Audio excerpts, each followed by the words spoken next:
Meu nome é Antônia e preciso te contar algo que ainda me tira o sono. Tudo começou quando eu decidi recomeçar minha vida, depois de um relacionamento horrível com o Rafael. Ele era o tipo de pessoa que te sufoca, sabe? Tudo tinha que ser do jeito dele. Então, quando terminei, prometi para mim mesma, nunca mais. Peguei minhas coisas e aluguei uma casa bem longe da bagunça que era minha vida com ele. Um lugar simples, numa cidadezinha pequena no interior. A casa era diferente. Era antiga, daquelas que rangem a cada passo. Mas achei charmosa. O proprietário, um senhor de uns 60 anos, chamado Seu Amadeu, parecia gente boa. Durante o tour, ele me mostrou tudo. Sala, cozinha, os 2 quartos e um quartinho no fundo. Só que esse último estava trancado. É só um depósito velho, cheio de tranqueira, melhor nem mexer, ele disse, rindo meio sem graça. Na hora, não liguei. Tava tão aliviada de finalmente ter um canto meu que qualquer coisa parecia melhor que meu passado. Passei o dia arrumando minhas coisas. Sentia aquela mistura de cansaço e alívio, sabe? Finalmente era minha chance de começar do zero. Na primeira noite foi difícil dormir. Não por causa de medo ou algo assim, mas porque a casa fazia uns barulhos estranhos. Tinha o som de madeira rangendo, como se alguém andasse pelo corredor. Eu ri comigo mesma. É só uma casa velha, Antônia. Para de besteira. Mas aí as coisas começaram a ficar mais esquisitas. Na manhã seguinte, encontrei um bilhete na cozinha. Era só um pedaço de papel rasgado, com uma frase escrita: "Você nunca vai se livrar de mim." Meu coração quase saiu pela boca.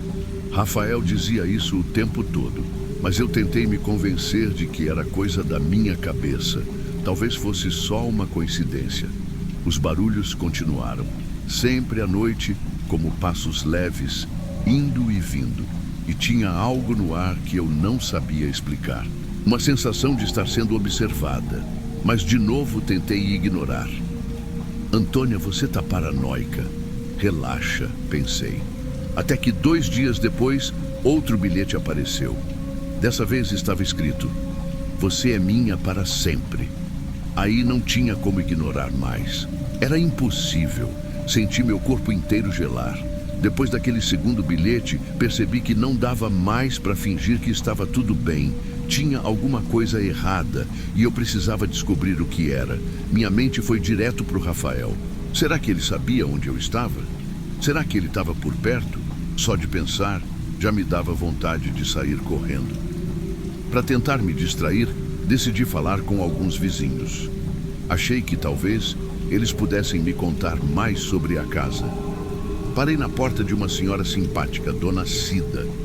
Quando perguntei sobre os antigos moradores, ela ficou meio desconfortável, como se não quisesse falar. Acho que o último inquilino se chamava Rafael. Era meio estranho, sabe? Não falava muito com ninguém, mas estava sempre por aqui. Meu coração deu um salto. Era ele. Claro que era ele. Voltei para casa com a cabeça a mil. Liguei para o Seu Amadeu e fui direto ao ponto. "Por que você não me contou que o Rafael morava aqui antes de mim?" Houve uma pausa do outro lado. Ele suspirou antes de responder. "Eu não achei que fosse importante. Ele foi embora há meses. Sumiu, na verdade. Nem sei para onde foi." Desliguei o telefone com mais perguntas do que respostas. Se ele tinha sumido, como explicar os bilhetes e os barulhos? Senti um arrepio percorrer minha espinha. Tinha que descobrir o que estava acontecendo. Naquela noite, os barulhos foram piores.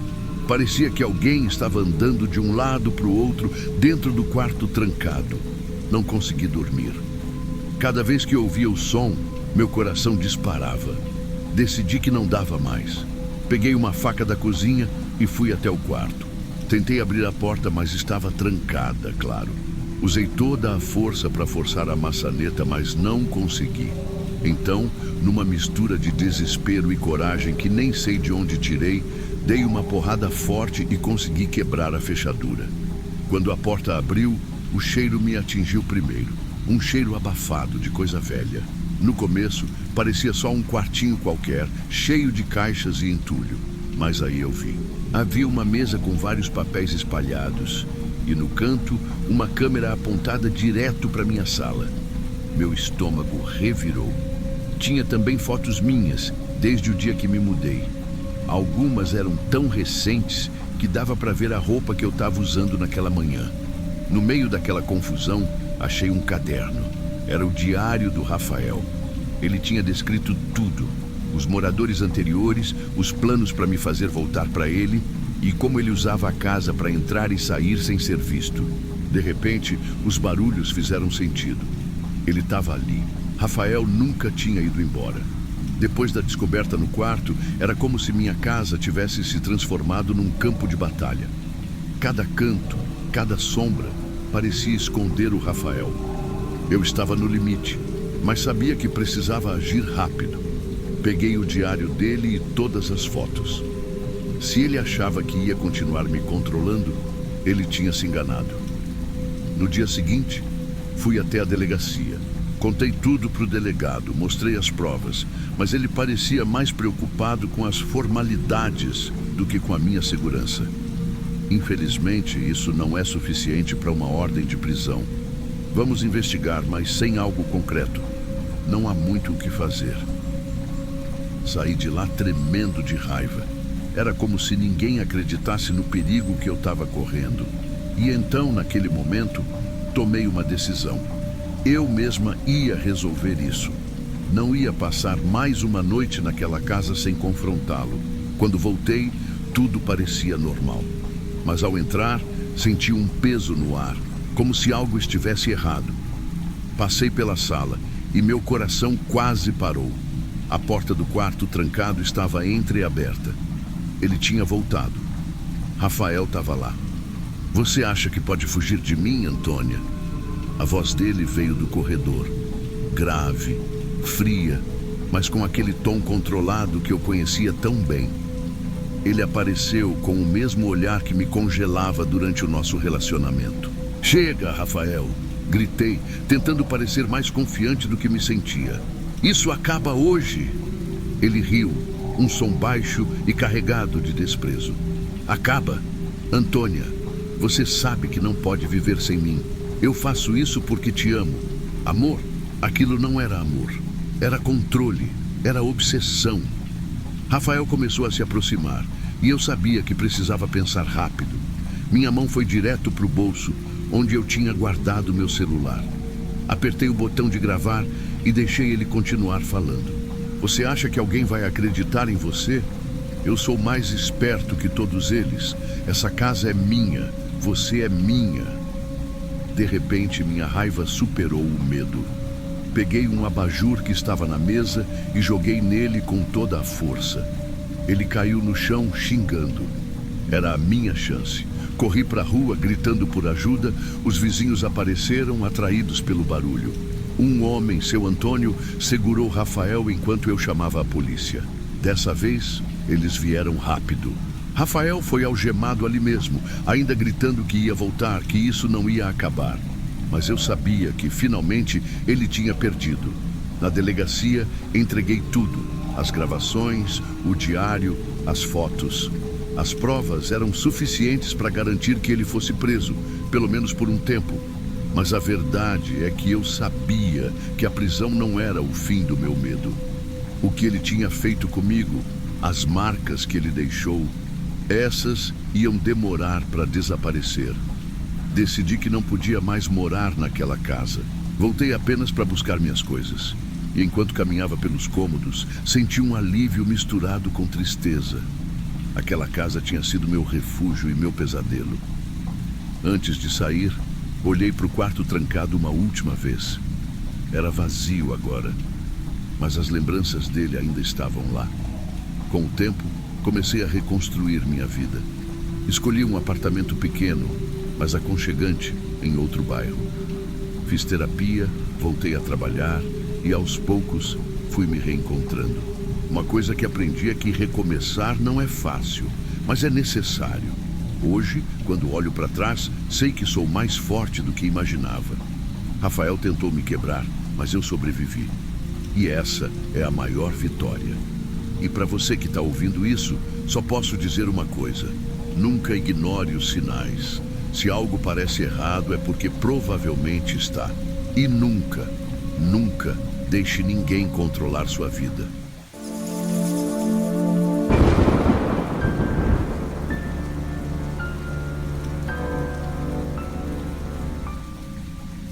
Acordei com a cabeça latejando e um gosto de ferro na boca.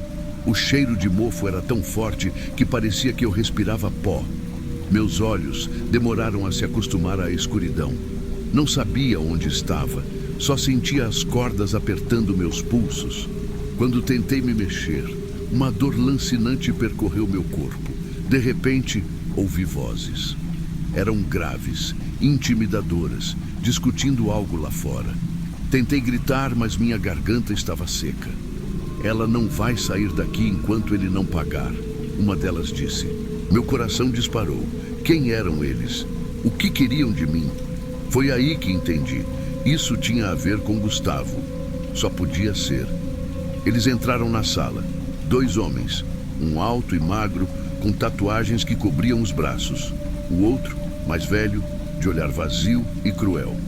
O mais alto puxou uma cadeira e sentou na minha frente, sorrindo com desdém. Você deve estar se perguntando o que está rolando, né? Ele começou. O Gustavo te colocou nessa. Jogador de sorte, mas azarado com dívidas. Agora, você está aqui para resolver isso por ele. Eu não tenho nada a ver com isso, gritei com a voz falhando. Agora tem, princesa. E olha, se ele não pagar, você não sai daqui inteira.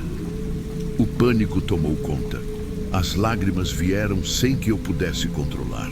Como Gustavo pôde me colocar nessa? Enquanto eles discutiam entre si, minha mente viajou. Lembrei de quando conheci Gustavo. Ele era charmoso, divertido, fazia qualquer um rir. No começo, parecia o cara perfeito.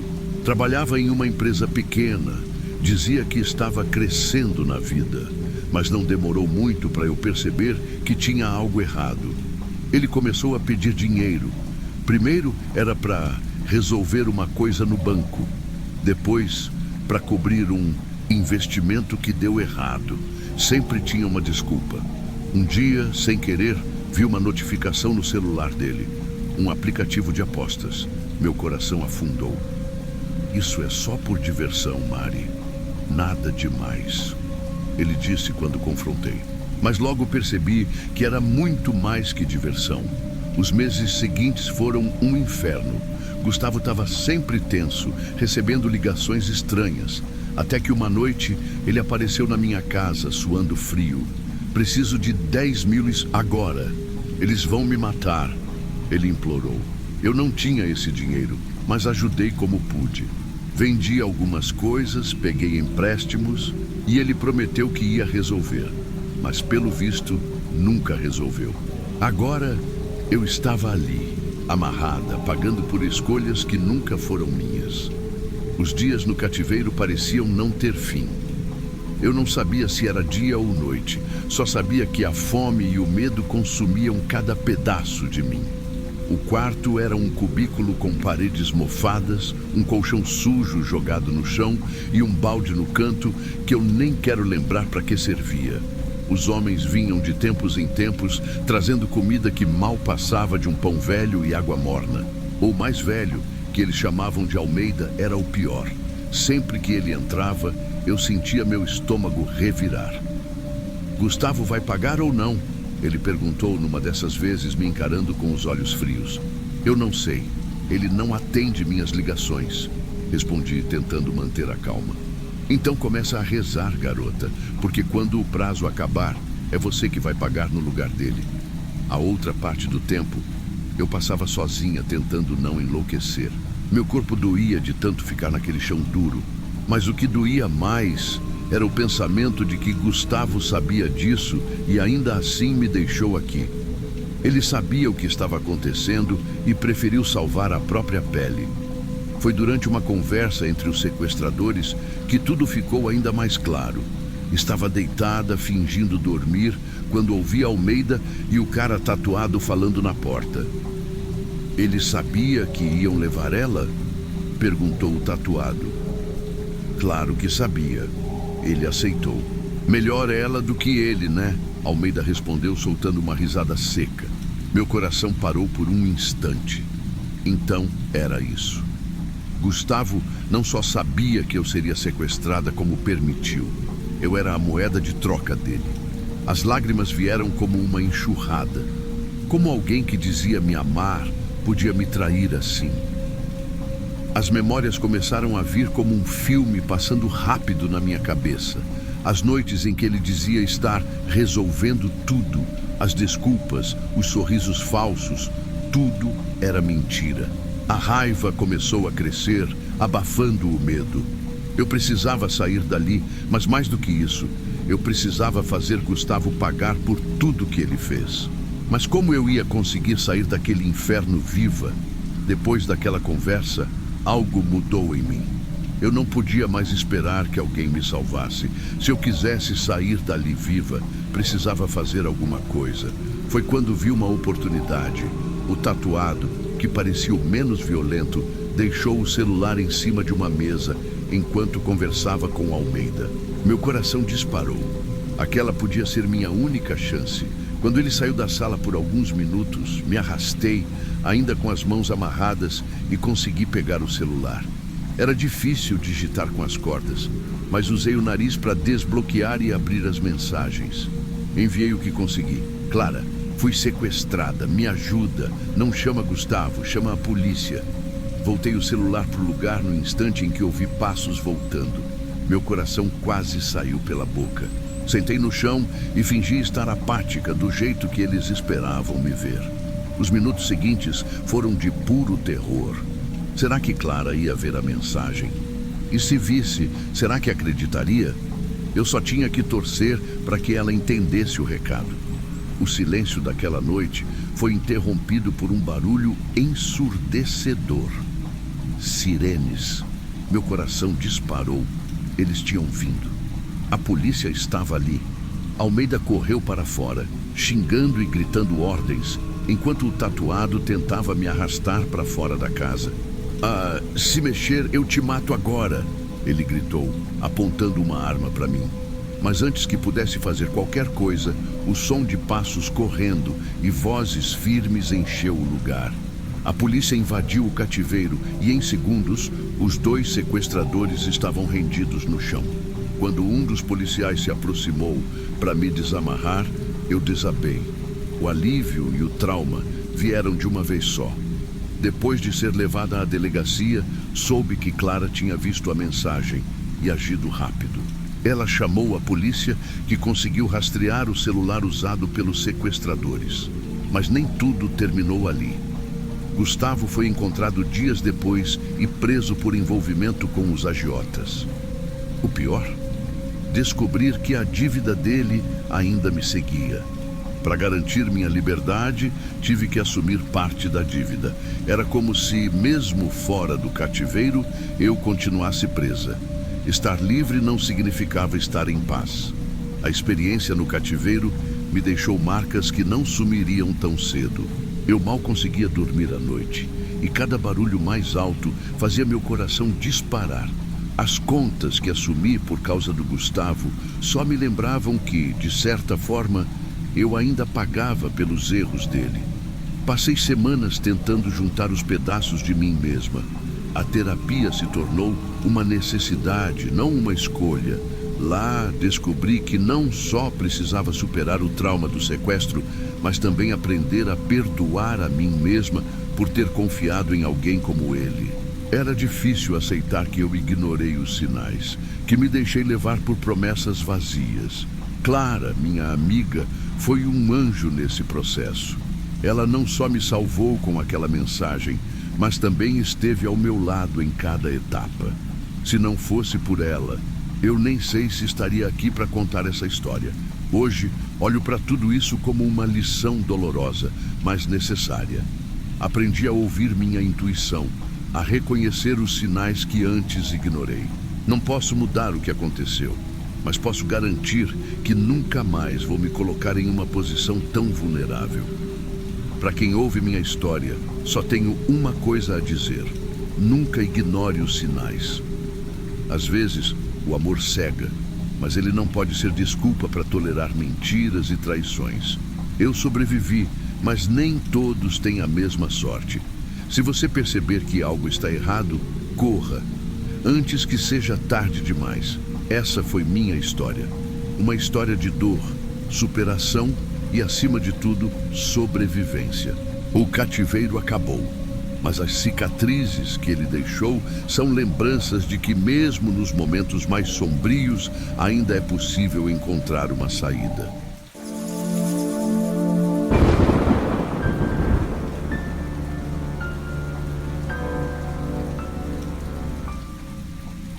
Eu nunca imaginei que minha vida fosse virar de cabeça para baixo por causa de um cara. Até parece clichê, mas na época parecia tudo perfeito. Eu trabalhava em uma loja de roupas no centro e foi lá que conheci o Alan. Ele era simpático, sabe? Aquele tipo que sabe exatamente o que dizer para ganhar sua confiança. Ele parecia um príncipe, com aquele sorriso fácil e um jeito protetor que me fazia sentir especial. No começo, ele fazia tudo parecer um conto de fadas. Aparecia de surpresa no meu trabalho, trazia flores, dizia que queria cuidar de mim. E eu me deixei levar. Minhas amigas até brincavam, dizendo que eu tinha tirado a sorte grande. Só que, com o tempo, as coisas começaram a mudar. No início, foram pequenos comentários. Ele dizia que algumas das minhas amigas eram má influência, que eu deveria passar mais tempo com ele. Depois veio o ciúme. Se eu demorava para responder uma mensagem, ele surtava. Mas eu achava que isso era prova de amor. Ele só quer cuidar de mim, eu repetia para mim mesma. Uma vez ele me disse que achava minha roupa muito chamativa e que eu não precisava me arrumar tanto. Para agradá-lo, comecei a mudar meu jeito de vestir. Aos poucos, fui me afastando das pessoas, trocando quem eu era por quem ele queria que eu fosse. Quando percebi, já era tarde demais. A primeira briga séria aconteceu 6 meses depois de começarmos a namorar. Foi por uma bobagem. Algo sobre eu não ter avisado que sairia mais tarde do trabalho. Ele gritou comigo pela primeira vez naquela noite. Eu fiquei chocada, mas ele se desculpou tão rápido, dizendo que tinha agido assim porque me amava demais. Eu acreditei, queria acreditar. Depois disso, as coisas foram piorando. Ele começou a controlar tudo. Quem eu via, onde eu ia, até as conversas no meu celular. Às vezes, eu pensava em terminar, mas aí ele chorava, pedia perdão, prometia que ia mudar. Era sempre o mesmo ciclo.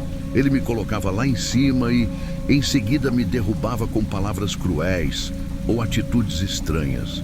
O primeiro tapa veio em uma noite que eu nunca vou esquecer. Estávamos discutindo porque eu tinha comentado algo no Instagram de uma amiga e ele não gostou. Você está se exibindo para os outros, Rebeca. Está querendo chamar a atenção, é isso? Ele gritou.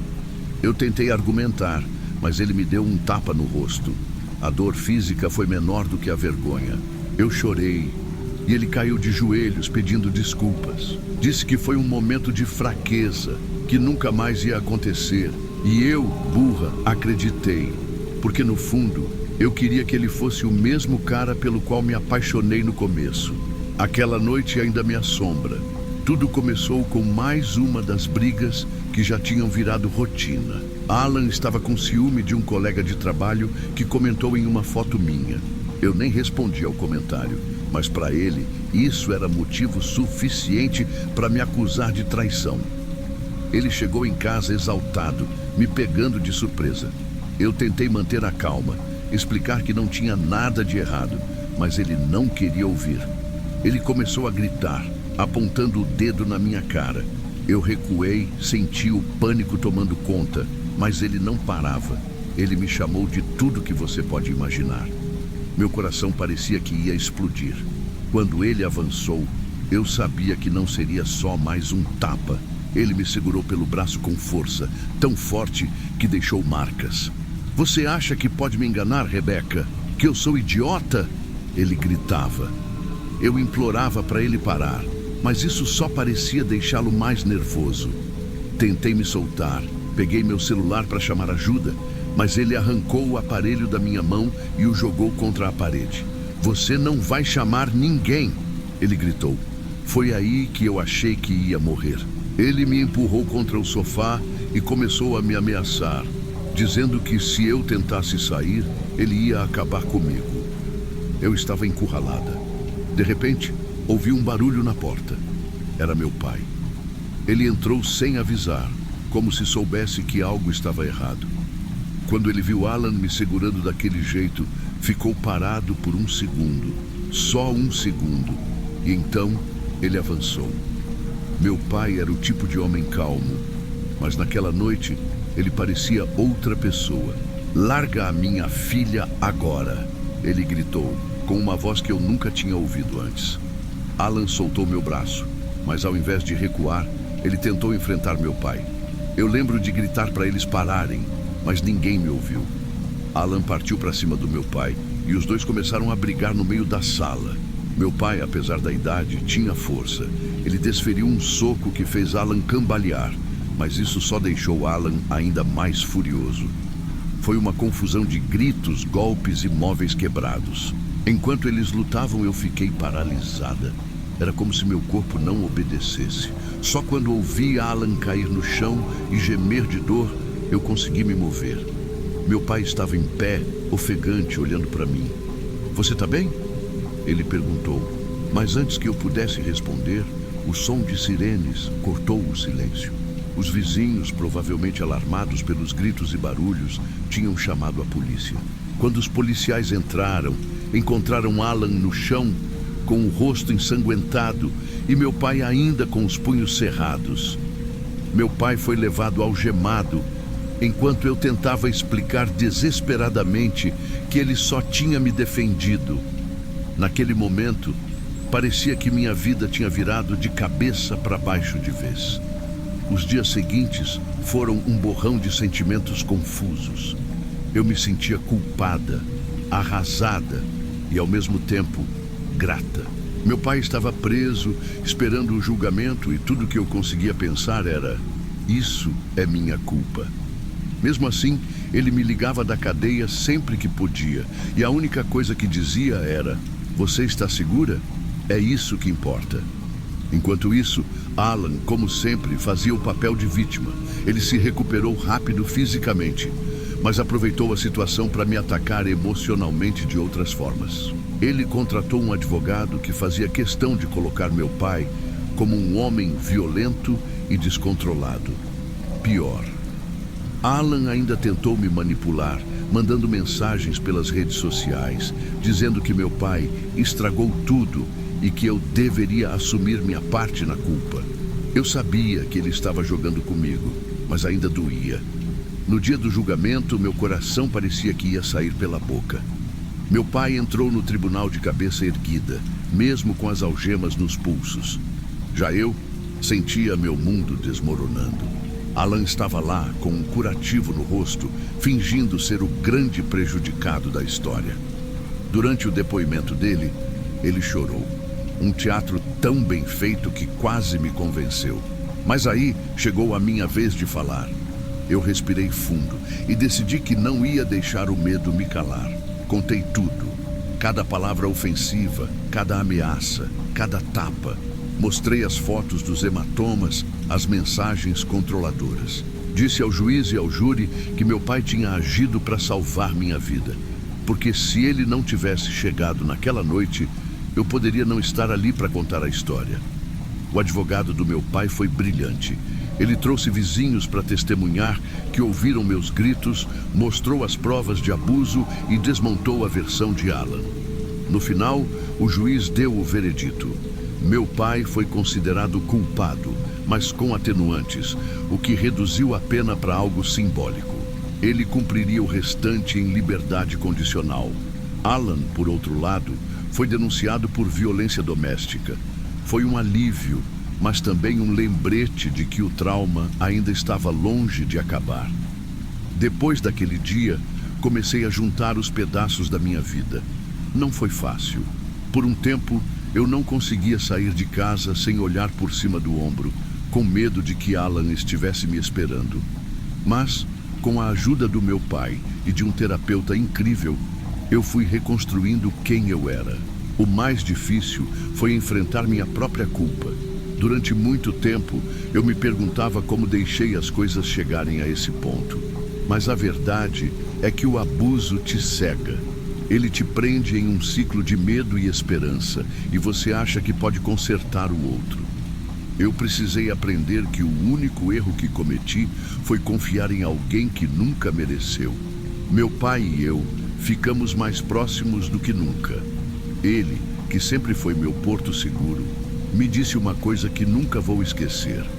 Rebeca, você é forte, mais forte do que pensa, e ninguém vai te fazer duvidar disso de novo. Essas palavras foram um marco para mim. Hoje eu ainda carrego as cicatrizes, algumas visíveis, outras só na alma. Mas elas não são mais um peso, são um lembrete do que eu sobrevivi, do que eu aprendi e de quem eu me tornei. Eu não sou mais aquela garota assustada que acreditava em todas as desculpas. Eu sou alguém que se reergueu.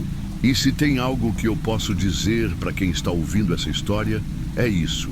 Nunca deixe o medo te calar. Peça ajuda, não tenha vergonha. Você não está sozinha. Eu não estava. Meu pai provou isso para mim. E eu espero que minha história prove isso para você.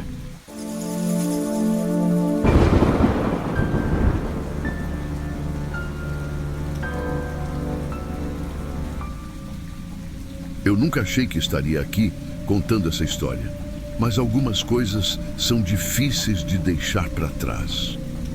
Tudo começou quando conheci Evangelina. Era um aniversário na casa de amigos em comum, e ela chegou como quem não quer nada, mas dominando o ambiente. Linda, carismática e com um sorriso que hipnotizava. Parecia uma daquelas pessoas que tem o mundo nas mãos. A gente começou a conversar e logo estava rindo como se nos conhecêssemos há anos. Foi fácil me apaixonar. Evangelina era tudo o que eu achava que queria. Decidida, ambiciosa e ao mesmo tempo cheia de mistérios. Mas, olhando agora, talvez esses mistérios fossem os primeiros sinais de que algo estava fora do lugar. Nosso relacionamento foi intenso desde o começo. Ela sempre queria saber onde eu estava, com quem eu falava, e quando eu saía sem ela, fazia questão de me ligar o tempo todo. Mas eu via aquilo como cuidado, como amor. Depois de quase 3 anos juntos, eu estava pronto para dar o próximo passo. Já tinha até escolhido o anel de noivado. Só que um dia, ela me surpreendeu. Disse que tinha recebido uma proposta irrecusável para trabalhar em uma empresa nos Estados Unidos, em Oregon, e que precisava aceitar. Eu sugeri um relacionamento à distância, mas Evangelina foi categórica. Relacionamento à distância nunca funciona. É melhor terminarmos por aqui. Eu fiquei devastado. Ela foi embora sem hesitar, sem olhar para trás. E eu, que já tinha sonhado com um futuro ao lado dela, fiquei parado, tentando juntar os pedaços do que sobrou. Depois de Evangelina, precisei de um bom tempo para me recuperar. Eu tinha medo de me envolver com alguém de novo, mas aí conheci Valéria. Ela era diferente. Enquanto Evangelina parecia um furacão, Valéria era calma, serena. Ela tinha uma energia boa, sabe? Aquela sensação de paz que eu nunca tinha sentido antes. A gente começou a namorar e tudo foi acontecendo de forma natural. Em pouco tempo, estávamos noivos. Eu finalmente sentia que minha vida estava no lugar, mas foi aí que o passado decidiu reaparecer. Tudo começou com uma mensagem. Oi, quanto tempo? Estou de volta ao Brasil e adoraria te ver para colocar a conversa em dia. Era Evangelina. Fazia anos que eu não sabia nada dela e, honestamente, achei que nunca mais ouviria. Ignorei a mensagem. Eu tinha minha vida e ela tinha escolhido seguir a dela. Mas depois dessa mensagem, coisas estranhas começaram a acontecer. Na primeira vez achei que era só azar. O carro de Valéria apareceu com arranhões profundos na lateral. Eu até brinquei, dizendo que devia ter sido um motorista desastrado no estacionamento. Só que, depois disso, o carro dela teve o pneu furado 2 vezes na mesma semana. Era estranho, mas não fizemos a conexão. Um dia, enquanto saíamos do mercado, Valéria parou de repente e segurou meu braço. Aquela mulher ali, ela tá te olhando. Olhei na direção que ela apontava e vi uma mulher parada na esquina, de cabelos escuros e óculos de sol. Não dava para ter certeza, mas meu coração disparou. Era Evangelina. Depois disso, as coisas começaram a ficar mais evidentes. Objetos desapareciam de casa e um dia encontramos um bilhete colado na porta. Você acha que pode escapar do passado? Era assustador. O ponto de virada aconteceu quando Valéria sofreu um acidente. Ela estava voltando para casa e os freios do carro falharam. Felizmente, ela conseguiu parar sem se machucar, mas foi um milagre. Levamos o carro ao mecânico e ele disse que os cabos dos freios foram cortados. Foi nesse momento que tudo ficou claro. Evangelina não estava só tentando me assustar. Ela queria machucar Valéria. Eu decidi investigar por conta própria. Perguntei aos vizinhos, chequei as câmeras do condomínio e descobri algo que me deixou sem chão. Uma mulher, que correspondia à descrição de Evangelina, tinha sido vista rondando nosso prédio várias vezes. Resolvi confrontá-la. Cheguei no hotel onde ela estava hospedada. Quando abri a porta do quarto dela, fiquei chocado com o que vi. O lugar estava cheio de fotos minhas e da Valéria. Era como um altar.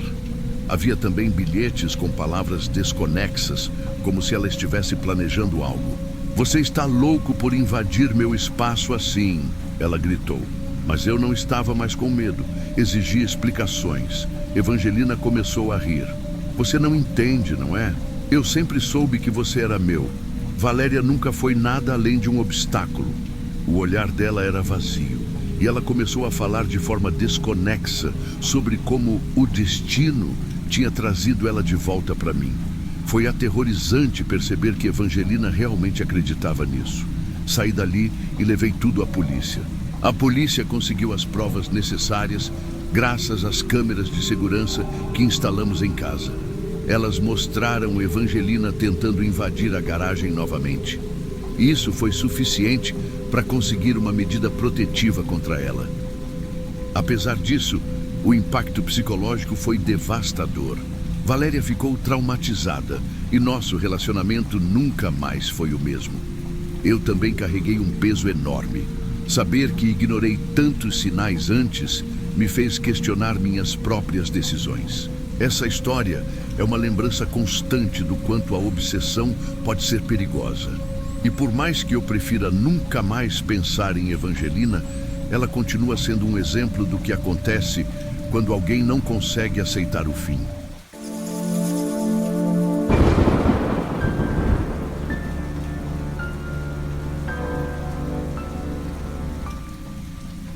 Quando eu conheci a Vanessa, parecia que tudo fazia sentido. Ela era intensa, apaixonada e tinha aquela coisa de fazer você sentir que era o centro do mundo dela. Mas com o tempo, essa intensidade começou a pesar. Não era só amor, era controle, ciúme desmedido, crises que surgiam do nada.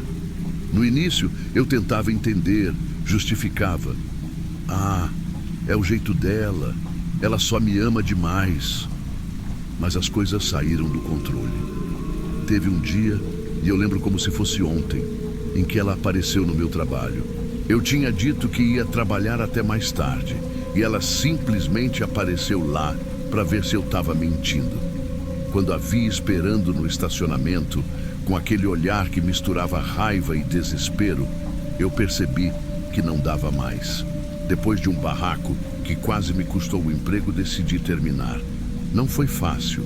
Ela chorou, gritou, me culpou, disse coisas que mexeram comigo, coisas como "você vai se arrepender", e por mais que me doesse, eu sabia que precisava sair disso. Bloqueei o número dela, deletei todas as redes sociais e mudei de cidade. Achei que estava livre. Mudar para Curitiba foi a melhor decisão que já tomei. A cidade tinha aquele clima meio frio, mas para mim era perfeito. Era como se o ar mais fresco me ajudasse a respirar melhor, a me sentir mais leve. Consegui um emprego legal numa agência de publicidade, fiz novos amigos e comecei a construir uma rotina tranquila. Eu ia a um café perto de casa quase todos os dias, um lugar simples onde dava para sentar e organizar as ideias. Às vezes, no silêncio, os pensamentos do passado vinham. Não vou mentir, eu ainda tinha pesadelos com Vanessa. Algumas noites, eu acordava suando, lembrando do rosto dela durante nossas brigas, mas eu tentava não deixar isso me consumir. Meu amigo Felipe sempre dizia: cara, o que passou, passou, aproveita a nova vida. E eu estava tentando. Pela primeira vez em muito tempo me sentia em paz. Mas como a vida gosta de nos surpreender, essa tranquilidade não durou muito. Tudo começou de forma estranha, mas nada que me fizesse surtar de cara. Era uma tarde qualquer, e eu estava sentado no café de sempre, com meu notebook aberto, quando chegou a primeira mensagem. O número era desconhecido, mas a mensagem em si parecia inofensiva. Espero que esteja aproveitando sua nova vida. Na hora eu achei que fosse spam, sabe? Aquelas mensagens automáticas de propaganda ou coisa do tipo. Apaguei sem pensar muito e voltei ao que estava fazendo. Só que no dia seguinte, outra mensagem chegou. Aquele café ainda é o seu preferido, né? Aquilo me fez travar. Olhei em volta, tentando achar alguém me observando, mas todo mundo parecia ocupado com suas próprias vidas. Me senti meio paranoico, mas acabei me convencendo de que era só coincidência. Talvez alguém tivesse errado o número ou fosse alguma brincadeira boba. As mensagens começaram a vir com mais frequência. Não eram só coisas vagas.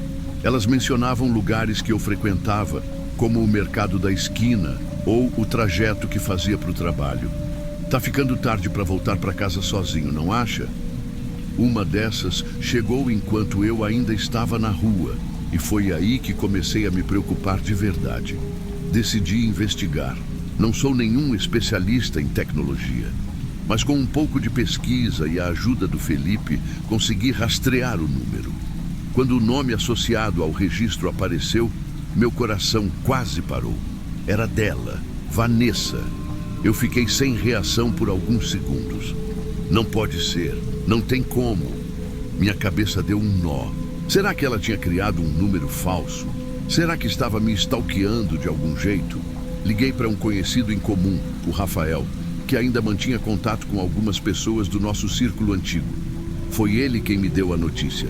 Vanessa tinha tirado a própria vida 2 meses depois do término. Eu não sabia como reagir. Meu peito ficou pesado, uma mistura de culpa, tristeza e confusão. Mas o que não fazia sentido era que as mensagens continuavam chegando. Algumas delas tinham detalhes que não poderiam ter sido programados antes. Detalhes sobre o meu presente, o que eu fazia no dia a dia. Era como se alguém estivesse me observando e usando o nome dela para mexer comigo. Minha mente estava em frangalhos. Quem poderia estar por trás disso? E mais importante, por quê? As mensagens começaram a mudar de tom. Se antes pareciam apenas uma forma estranha de me lembrar de Vanessa, agora elas estavam carregadas de acusações e ameaças. Você nunca vai se perdoar pelo que fez comigo. Ou ainda, eu sei de tudo, Daniel. Você vai pagar. Ler aquilo fazia minha pele arrepiar. Eu tentava manter a calma, mas a verdade é que já não conseguia viver minha rotina como antes. Sentia que alguém estava sempre por perto, me vigiando. Uma vez, jurei ter visto um carro me seguindo na volta do trabalho, mas quando parei para checar, ele já tinha sumido. Mostrei tudo ao Felipe, meu único ponto de apoio naquele caos. Ele tentou manter a racionalidade, dizendo que provavelmente era alguém brincando comigo. Mas quando ele viu a precisão das mensagens, citando horários exatos e até o que eu vestia, até ele ficou abalado. Fizemos o que parecia lógico. Fomos à polícia. Mas como era de se esperar, eles não deram muita importância.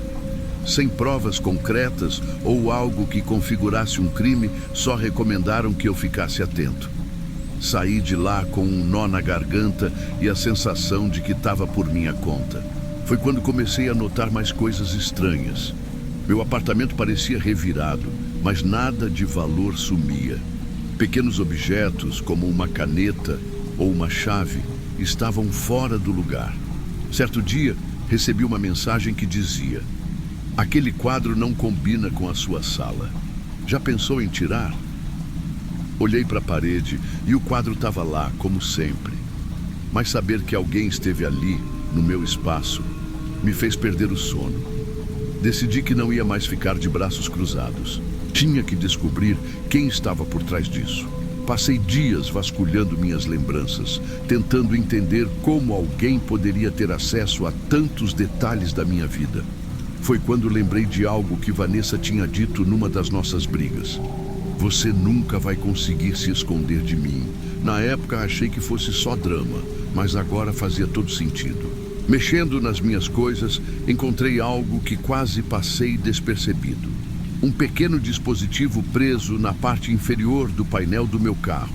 Não sabia exatamente o que era, mas parecia um rastreador. O coração disparou. Vanessa tinha colocado isso antes mesmo de terminarmos. Com o dispositivo em mãos, levei o problema a um técnico de informática que o Felipe conhecia. Ele analisou o aparelho e confirmou que ele estava ativo até pouco tempo atrás, enviando informações de localização para um servidor. Acessei o laptop que estava comigo e, com a ajuda do técnico, rastreamos o endereço vinculado ao servidor. Cheguei a uma casa em um bairro afastado. Bati na porta e fui recebido por Renato, um antigo colega de Vanessa que eu mal conhecia. No início, ele tentou negar tudo, mas depois de alguma insistência, ele confessou. Vanessa havia contratado ele para enviar mensagens automáticas depois do término. Segundo ele, era uma forma dela me fazer lembrar dela sempre. Só que tinha algo ainda mais assustador.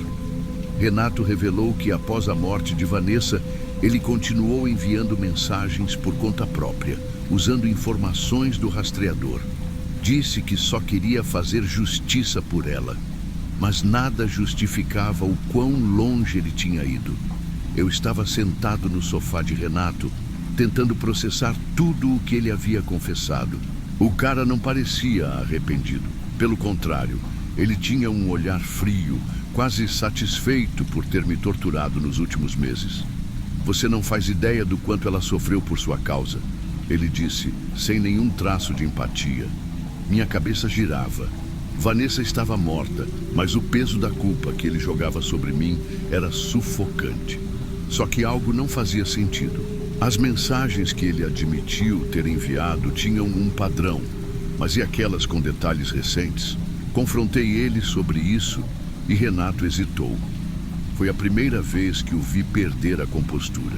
Ele desviou o olhar e admitiu que outras pessoas também estavam envolvidas. Vanessa tinha compartilhado seu plano com um pequeno grupo de amigos próximos antes de morrer.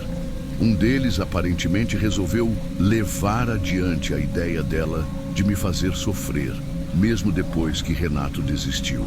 Ele não quis dar nomes, mas mencionou que um deles tinha acesso direto às minhas redes sociais, até mesmo à minha câmera do celular. Minha raiva explodiu. Eu sentia que, se ficasse ali por mais um minuto, ia fazer algo que me arrependeria. Peguei o laptop dele como prova, avisei que ia à polícia e saí dali. Renato tentou me intimidar. "Você pode até sair disso, mas nunca vai fugir do que ela deixou para você." Voltei para casa naquela noite sentindo um peso indescritível. Tudo o que eu queria era recomeçar, mas parecia que Vanessa ainda estava controlando minha vida de alguma forma, mesmo depois de tudo. Entrei em contato com a polícia novamente e, com as provas que consegui, eles finalmente levaram o caso a sério. Renato e os outros envolvidos foram intimados e, pelo menos por enquanto, as mensagens pararam. Mesmo assim, o impacto disso tudo ficou. Passei semanas olhando por cima do ombro, troquei de número, desativei todas as minhas redes sociais e até mudei de apartamento de novo. Cada notificação no celular ainda me fazia gelar, mas eu estava determinado a não deixar o passado me consumir. Felipe foi fundamental nesse processo. Ele me ajudou a entender que o que aconteceu não era minha culpa. As ações de Vanessa, por mais dolorosas que tenham sido, não eram algo que eu podia controlar. Aprendi da pior forma a importância de identificar relacionamentos abusivos cedo e sair antes que seja tarde demais. Hoje conto essa história porque sei que muitos podem estar passando por algo parecido. Minha experiência me ensinou que é possível sobreviver, mas também que é essencial buscar ajuda. Não vou mentir, ainda carrego as cicatrizes disso tudo, mas agora elas são um lembrete de que consegui superar. E, acima de tudo, de que mereço paz.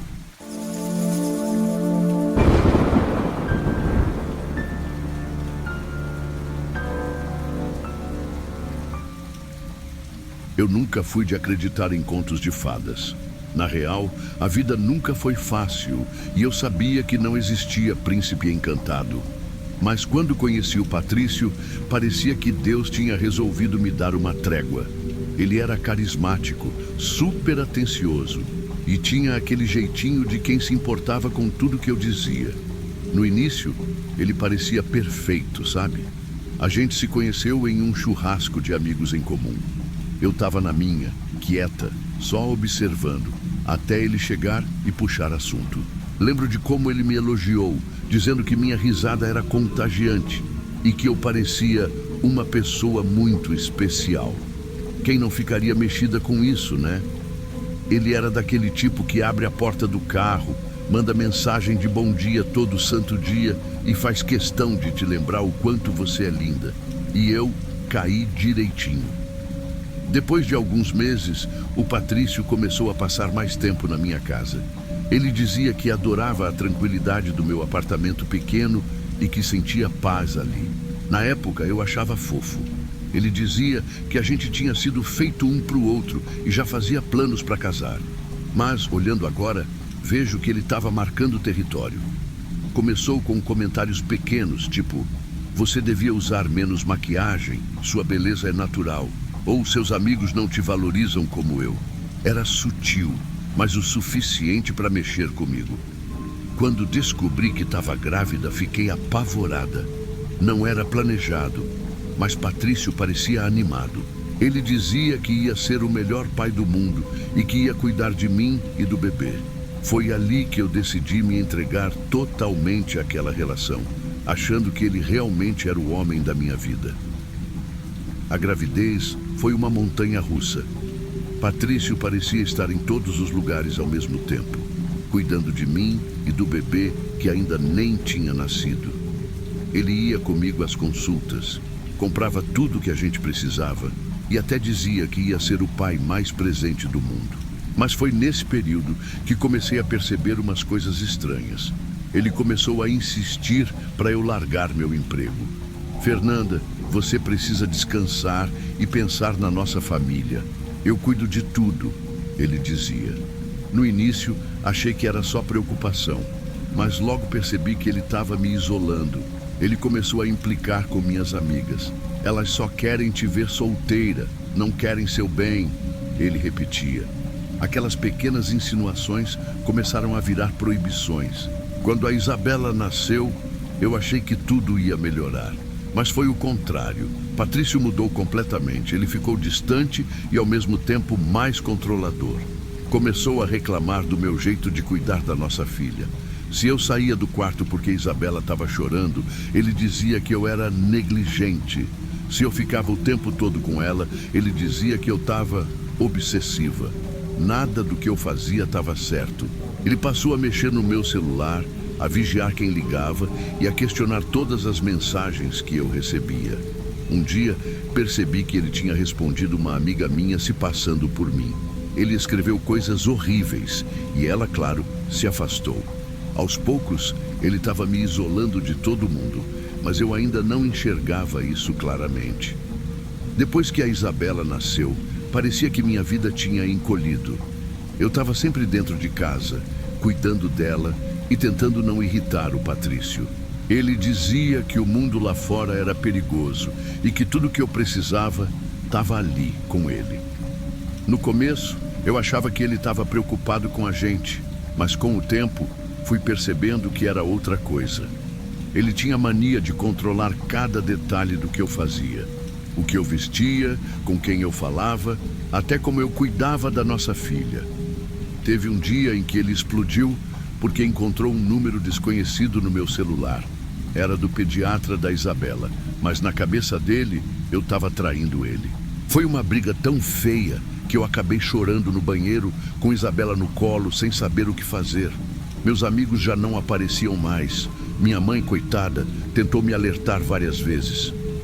Fernanda, esse homem está te apagando, você não é mais a mesma, ela dizia. Mas eu já estava tão no fundo do poço que nem conseguia ouvir. Ele fazia questão de me convencer que todo mundo era contra mim e que só ele me entendia.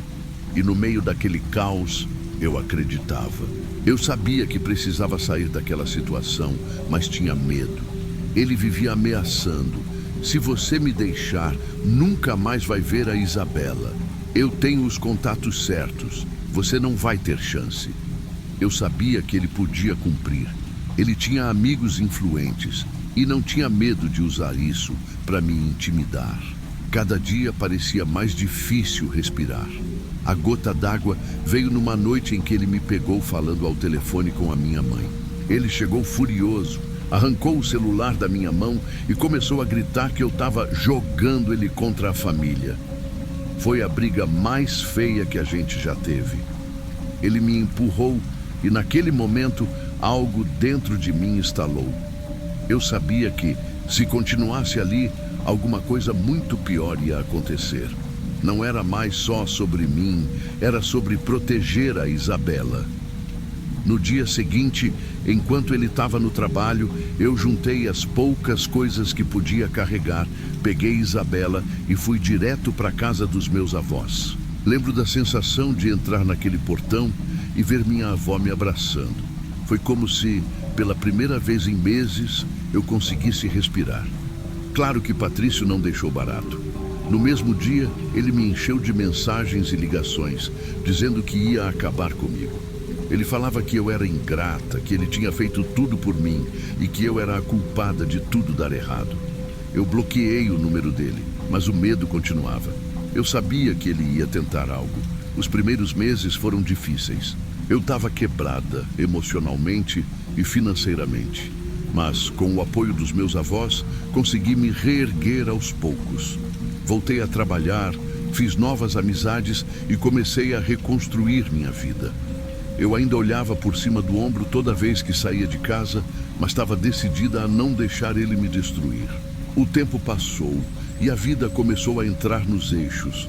Eu tinha conseguido um emprego, Isabela estava crescendo saudável e feliz. E a casa dos meus avós era um lugar seguro para a gente. Mas o medo de Patrício nunca foi embora. Ele ficou quieto por um tempo, e isso só me deixava mais apreensiva. Eu sabia que mais cedo ou mais tarde ele ia reaparecer.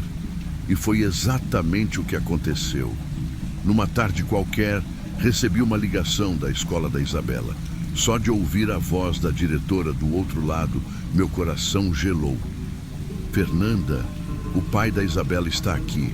Ele diz que tem permissão para buscá-la, mas achamos melhor ligar para você antes. Eu quase deixei o celular cair da mão. Peguei minha bolsa e corri para a escola sem pensar duas vezes. Quando cheguei, lá estava ele parado no portão, discutindo com o segurança. Patrício parecia mais arrumado do que eu lembrava, mas o olhar dele ainda tinha aquele brilho assustador, como se estivesse pronto para explodir a qualquer momento. Ele me viu e abriu aquele sorriso falso. Fernanda, só quero passar um tempo com minha filha.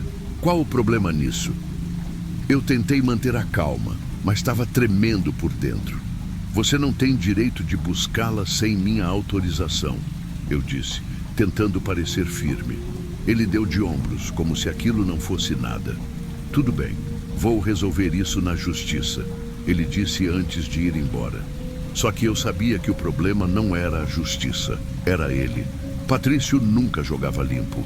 Depois desse episódio, Patrício conseguiu visitas supervisionadas por meio de um acordo judicial. No início, Parecia que ele estava tentando se reaproximar da Isabela, mas logo ficou claro que ele não estava interessado nela de verdade. Ele aparecia atrasado, fazia comentários maldosos sobre mim na frente dela e muitas vezes nem prestava atenção na menina. Era como se aquilo fosse só um jogo para ele, uma maneira de me atingir. Tudo piorou num domingo de manhã. Eu tinha levado Isabela ao parque para brincar, como fazia quase todo fim de semana. Ela estava correndo pelo gramado, rindo e se divertindo, quando do nada eu vi Patrício parado perto de uma árvore, olhando fixamente para ela. Meu sangue gelou. Ele não devia estar ali. Não era dia de visita. Antes que eu pudesse reagir, ele correu em direção a Isabela e a pegou no colo. Ela começou a chorar, confusa, enquanto ele dizia: "Vem com o papai, a gente vai para casa agora." Eu gritei, corri atrás dele e agarrei o braço dele com todas as minhas forças. A gente começou a brigar ali mesmo, no meio do parque. Ele gritava que eu era uma péssima mãe e que Isabela estaria melhor com ele. Eu só conseguia pensar que não ia deixar ele levar minha filha. Felizmente, algumas pessoas que estavam no parque vieram me ajudar. Um homem segurou Patrício enquanto eu pegava Isabela de volta. A polícia chegou logo depois e ele foi levado algemado, gritando que aquilo não tinha acabado. Foi a cena mais aterrorizante da minha vida. Depois daquele dia no parque, a vida mudou de vez. Patrício foi preso por tentativa de sequestro, mas eu sabia que aquilo não era um ponto final. Ele ainda tinha uma influência assustadora e o medo continuava ali, rondando cada passo que eu dava. Foi difícil explicar tudo para Isabela. Ela era pequena demais para entender o que tinha acontecido, mas eu prometi para mim mesma que ia proteger minha filha a qualquer custo. Os dias que vieram foram cheios de desafios. Tive que lidar com advogados, audiências e até algumas ameaças veladas de pessoas ligadas ao Patrício. Mas no fundo, algo em mim tinha mudado. Pela primeira vez, eu sentia que não estava mais sozinha. Minha família, meus amigos e até desconhecidos que testemunharam o que aconteceu no parque estavam do meu lado. Eu me apeguei a isso e comecei a reconstruir minha confiança. Hoje, Isabela e eu vivemos uma vida tranquila, embora eu nunca baixe a guarda. Coloquei câmeras em casa, mudei minha rotina e sempre fico atenta a qualquer coisa fora do normal. Não é justo viver assim, mas é o preço que pago pela paz de espírito. Quando penso em tudo que passei, é difícil não sentir raiva. Raiva de mim mesma, por ter ignorado os sinais. Raiva do Patrício, por ter transformado meu sonho de família em um pesadelo. Mas ao mesmo tempo, sinto orgulho. Orgulho por ter sobrevivido, por ter lutado pela minha filha, por ter encontrado forças quando parecia que eu estava completamente quebrada. Eu conto essa história porque sei que muitas mulheres passam por situações parecidas. Às vezes, o abuso não começa com gritos ou agressões físicas, mas com palavras doces que te colocam em uma prisão invisível. Meu conselho: não ignore os sinais. Não aceite menos do que você merece. E, acima de tudo, saiba que você não está sozinha. Hoje, Isabela me olha e diz que sou sua heroína. E sabe o quê? Talvez eu seja mesmo. Não porque eu sou perfeita ou corajosa o tempo todo, mas porque, apesar de tudo, eu não desisti. Eu lutei por ela, por mim, pela nossa liberdade. E isso eu nunca vou deixar que ninguém tire de mim.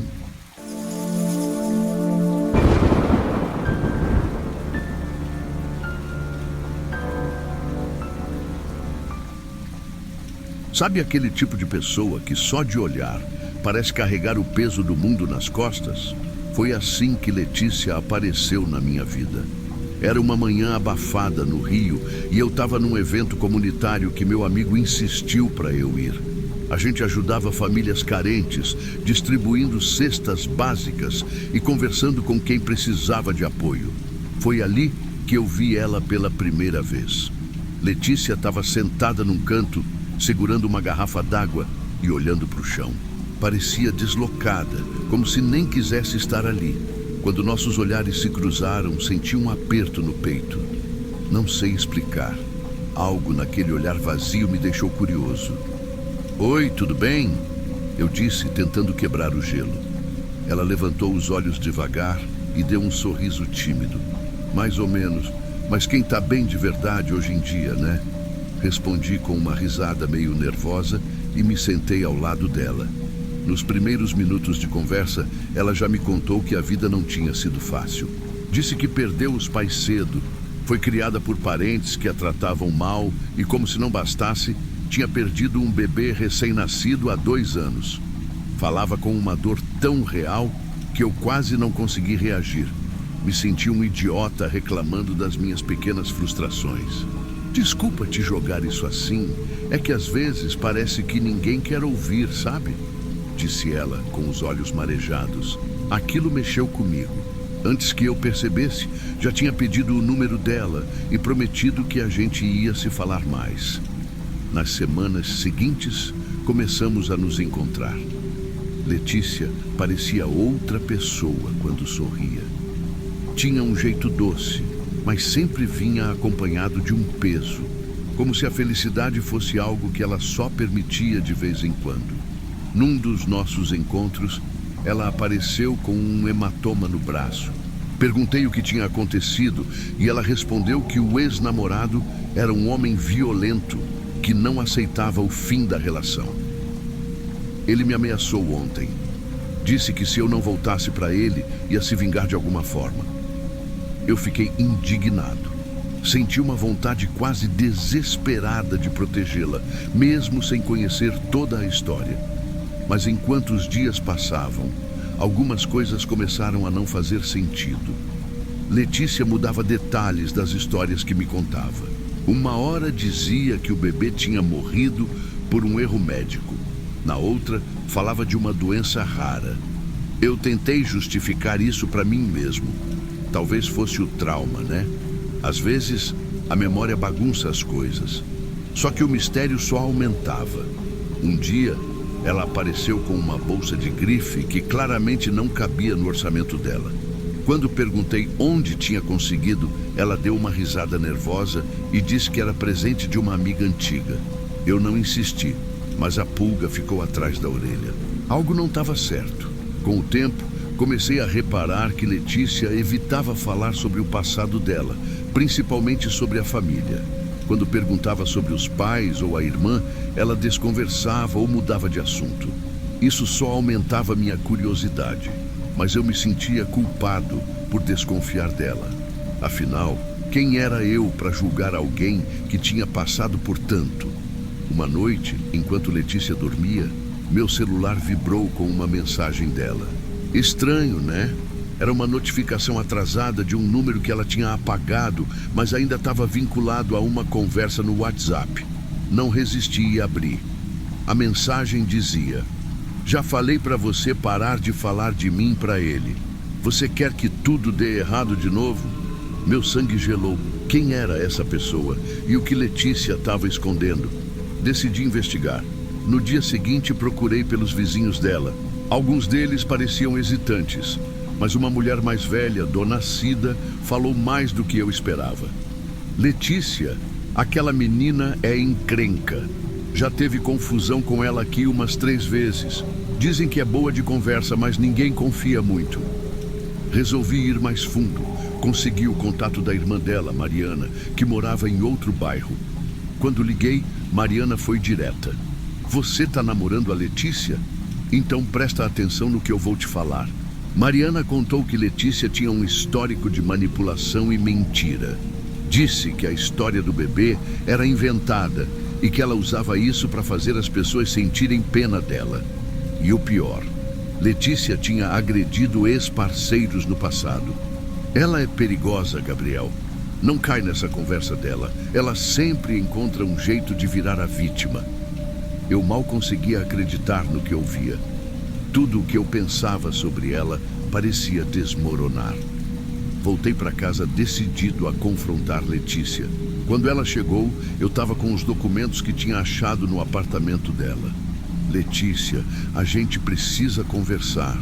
Eu sei sobre os processos. Eu sei que você mentiu para mim. O sorriso dela desapareceu na hora. Você mexeu nas minhas coisas?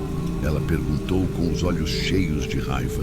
Quando confirmei, ela explodiu. Você não sabe de nada, Gabriel. Você é só mais um que acha que pode me julgar.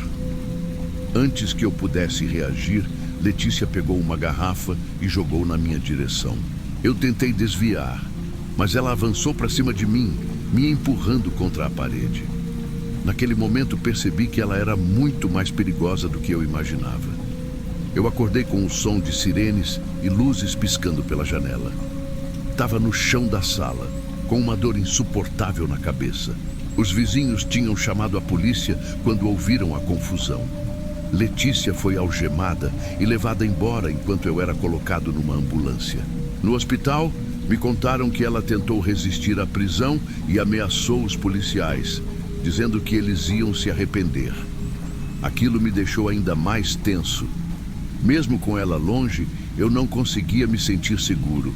Registrei a ocorrência e colaborei com a investigação. Os processos que ela já tinha acumulado eram suficientes para mantê-la presa por um bom tempo. Mas ainda assim, a sensação de perigo não ia embora.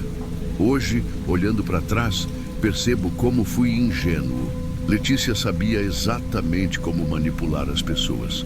Ela usava a vulnerabilidade como uma arma, e eu caí direitinho. Recebi uma carta dela da prisão. Era uma mistura de desculpas e ameaças veladas. Ela dizia que eu tinha destruído a vida dela e que um dia ia se vingar. Isso me deu arrepios, mas também me fez perceber que eu não podia mais viver com medo. Conto essa história como um aviso. Nem sempre as pessoas são o que parecem. Às vezes, o que parece fragilidade é, na verdade, uma máscara para algo muito mais perigoso. Não ignorem os sinais de alerta. Eles podem salvar a sua vida. Salvou a minha.